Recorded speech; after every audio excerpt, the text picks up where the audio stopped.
Our next guest did a very cool thing yesterday. Paul Allen, voice of the Vikings and host of the 9 to noon Central show on KFAN, made the trek to a local hospital, 45-minute drive. I had no idea I was imposing on his time that much. But one of the guys who is one of the founding members of the group known as the PFT-PM Posse had emergency surgery over the weekend, perforated ulcer, twice ruptured appendix. His name is Tyler Forness, and Paul went to see him in the hospital and cheer him up. Today is one of those days in life where you're just blessed. Thank you, Paul Allen and Pro Football Talk, for going out of their way to raise my spirits.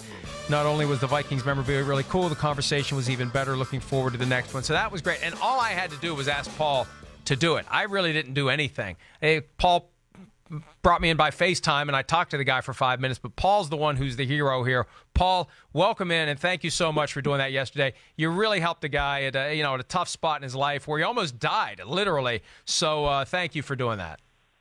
Yeah, what's up, buddy? And I'm certainly not going to paint myself as a hero here. I mean, you were the conduit to the entire thing, and it just what I experienced yesterday just further exemplifies what kindness can do for an individual, and the surprise factor of it was something that I drew a lot of enjoyment out of it. And I'm really glad that you were able to contact me over the weekend and let me know what was happening to this young Tyler. Charter member of the PFT-PM Posse, big fan of ProFootballTalk.com and PFT Radio and the Minnesota Vikings. And so I went to the hospital, and I brought the Vikings were very sweet to act quickly because President's Day, nobody was in the office, and I wanted to get over there then. So they were able to put together an Eric Hendricks autograph ball, Kyle Rudolph and Daniil Hunter autograph pictures for this young man. And so then I went to the hospital, North Memorial in Maple Grove, and I wanted to surprise him, but he wasn't in his room when I got there. So then I sat in the room. He came in and said, "Paul Allen, what the heck?"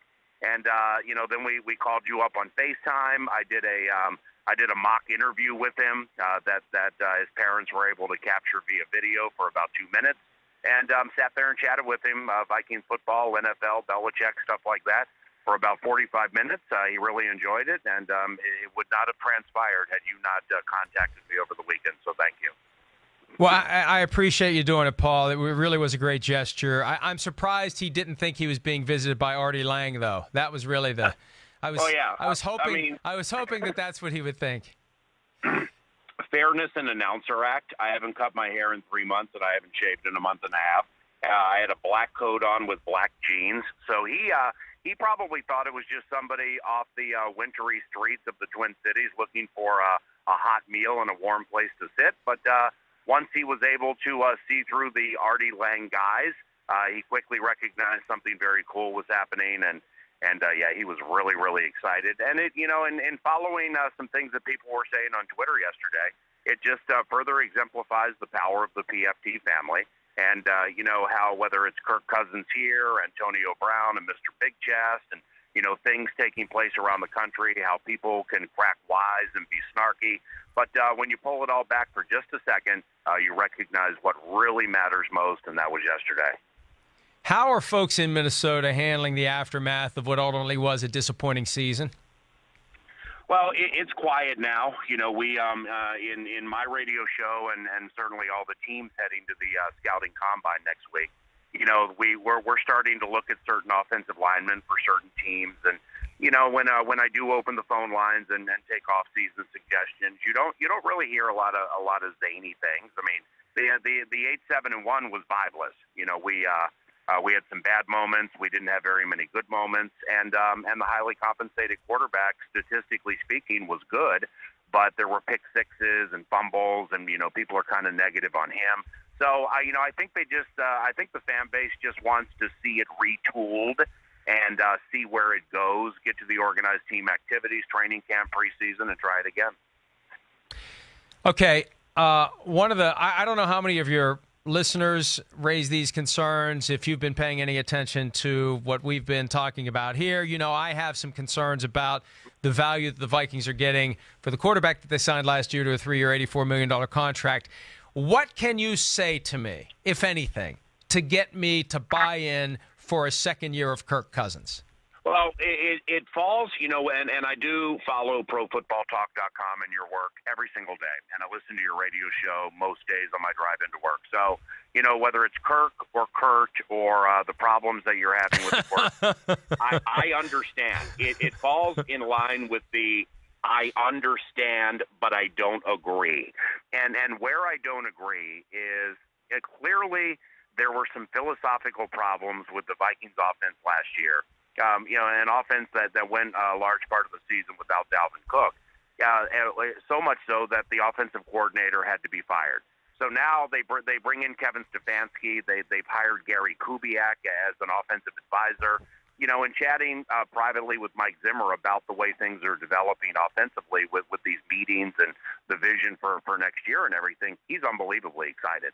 And I have not heard Mike talk about an offensive coaching staff the way he does now. And what he likes about Gary and Kevin, specifically those two, is that they're ego free, and it does not have to be their way or the proverbial highway.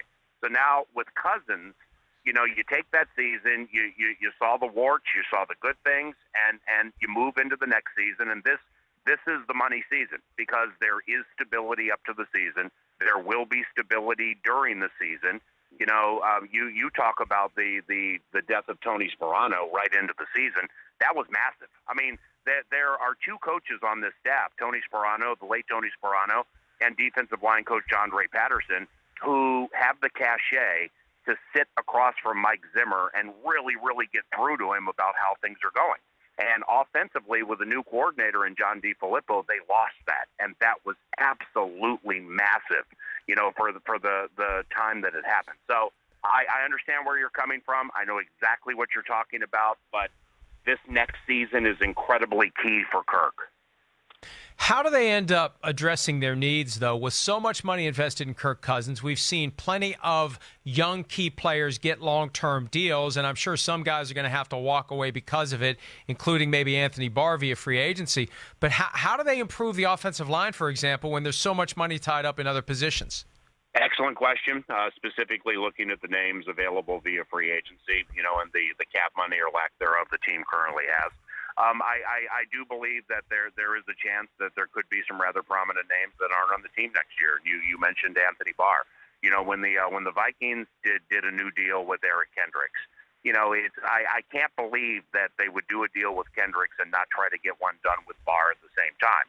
So I'm guessing that they did, and Barr and his representation wanted to wait to free agency. So now, there's a fascination with Anthony around the NFL. I believe that he can be a stand-up outside linebacker in a 3-4 defense and do nothing but like Von Miller stuff and rush the passer. Well, we'll see if that can happen. So I'm not saying it can't, but I'm certainly not saying it will. So if that's the case, then somebody's going to give him money that the Vikings are not going to be able to spend. There are other prominent names who may not be on the team next year, so they can find money. Who? But with their draft picks, I have to imagine 2 of the first 3 draft picks go on offensive linemen, specifically 18 overall. And those 2 guys might have to play immediately. All right. Who else may not be there? You're trying to avoid the question. Is Everson Griffin going to be gone? Well, I'm not as contractually sound as you are when it comes to, like, dead money and stuff like that.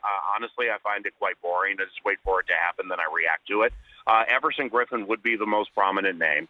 That's the one that's bandied about most locally and or nationally. There was a situation with Everson last year where he had to leave the team for a month and change. They also have a defensive end in Stephen Weatherly who's getting better stride by stride, along with Danielle Hunter, and they have the draft. So that could be a prominent name. They're very deep at corner. They have Xavier Rhodes, Trey Waynes, Mike Hughes, Mackenzie Alexander jumped out of his skin last year, and this undrafted cat named Holton Hill ended up being really good. So, Trey's heading into the final year of his deal, and with all due respect to everybody, I thought he was the best corner on the team last year. So Xavier is set to make $10.5 million. Is that money they feel they can use this offseason? Would they consider trading him? I don't know if they would, but they have to find a route to cap money somehow. How is it that Rhodes is always hurt, but he's always able to play? Great question. It's been the situation with Xavier since he's been here. You know, he something will happen and he'll go down like he was shot, and then he'll miss a few plays and he'll pop back up and he'll play well. Xavier is top 5 corner in the NFL when he's healthy and happy. But again, you know, there are uncomfortable decisions that need to be made to find routes to salary cap money, and you know, the Cousins $3.84 guaranteed. It definitely plays into that, but. You know, the way you look at Kirk from last year, I understand. The thing that's bugging me most about Kirk right now is his incessant tweeting. And if I were Cousins, I would lay off Twitter, man. And I don't know if he has a marketing firm kind of guiding him as to what to do on Twitter to, like, craft his image or whatever. His image is crafted. His family is perfect. He has tons of cash. He's a National Football League quarterback. And, like, last week he went on Twitter and with a kind gesture saying, okay, I'm going to give away an autographed football jersey or picture. What do you want? If you look through the mentions, the savagery that he was seeing would have made Hannibal Lecter blush. And then it happened again earlier this week when he talked about being in Miami. So I think Kirk Cousins just needs to forget about Twitter for a little bit, focus on the offseason, and then come back strong. Paul, that is the harshest I've ever heard you. So if we were off the air, it would be even stronger than that. Hi, I'm Mike Tirico, and thanks for watching. Make sure to hit subscribe for the latest news and highlights from NBC Sports.